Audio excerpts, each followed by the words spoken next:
Diperkirakan bahwa individu dengan latar belakang politisi akan masuk ke dalam kabinet selama pemerintahan Presiden dan Wakil Presiden terpilih Prabowo Subianto Gibran Rakabuming Raka. Bahkan diperkirakan jumlah tersebut akan lebih besar daripada selama pemerintahan Presiden Joko Widodo dan Wakil Presiden Ma'ruf Amin. Meskipun demikian, ada beberapa peran strategis yang tidak mungkin diambil oleh politisi, seperti Menteri Keuangan dan Menteri Badan Usaha Milik Negara (BUMN), serta Menteri Triumvirat, yang terdiri dari Menteri Pertahanan, Menteri Luar Negeri, dan Menteri Dalam Negeri.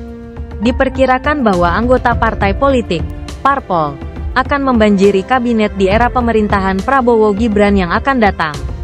Bahkan diperkirakan bahwa jumlahnya akan lebih besar daripada selama pemerintahan Jokowi Ma'ruf.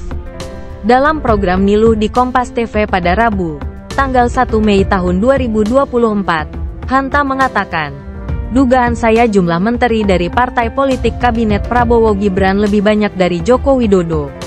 Dari total 34 posisi menteri yang ada, pemerintahan Jokowi saat ini hanya memiliki 16 menteri yang berlatar belakang politisi. Namun, jumlah menteri dari kalangan parpol bertambah 2 setelah perombakan kabinet. Dengan demikian, 18 posisi menteri diduduki oleh anggota parpol. Dengan mempertimbangkan hal ini, Hanta memperkirakan bahwa Prabowo memiliki keinginan yang besar untuk menerima semua pihak. Akibatnya, terlepas dari jumlah koalisi Prabowo yang besar dan keinginan Prabowo untuk menerima semua pihak, diperkirakan bahwa kepemimpinan Prabowo Gibran yang akan datang akan menambah nomenklatur menteri baru. Hanta mengatakan, kalau menambah 20 atau 24 menteri partai, kemudian dibandingkan dengan 34 jumlah menteri, itu kesannya proporsinya besar.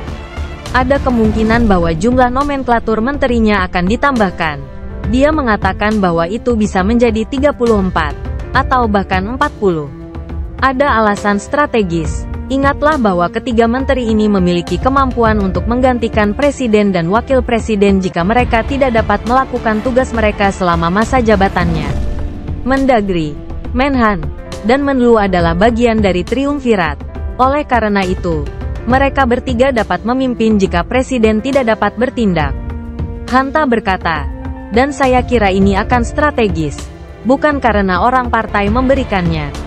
Selain itu, Hanta memperkirakan bahwa Tito Karnavian, yang juga dekat dengan Prabowo, mungkin tetap menjabat sebagai Mendagri, dan Letnan Jenderal TNI, Purn Safri Samsudin, yang juga dekat dengan Prabowo, mungkin menjabat sebagai Menhan. Itu bisa menjadi contoh tambahan. Misalnya ya, dan kemudian Pak Syafri. Menlu, kita lihat kita tunggu siapa. Hanta berkata, selain 3 menteri yang termasuk dalam triumvirat, dianggap tidak akan diberikan kepada partai politik posisi Menteri BUMN, Menteri Energi dan Sumber Daya Mineral, ESDM, Menteri Keuangan, dan Menteri Sekretariat Negara, Mensesnek.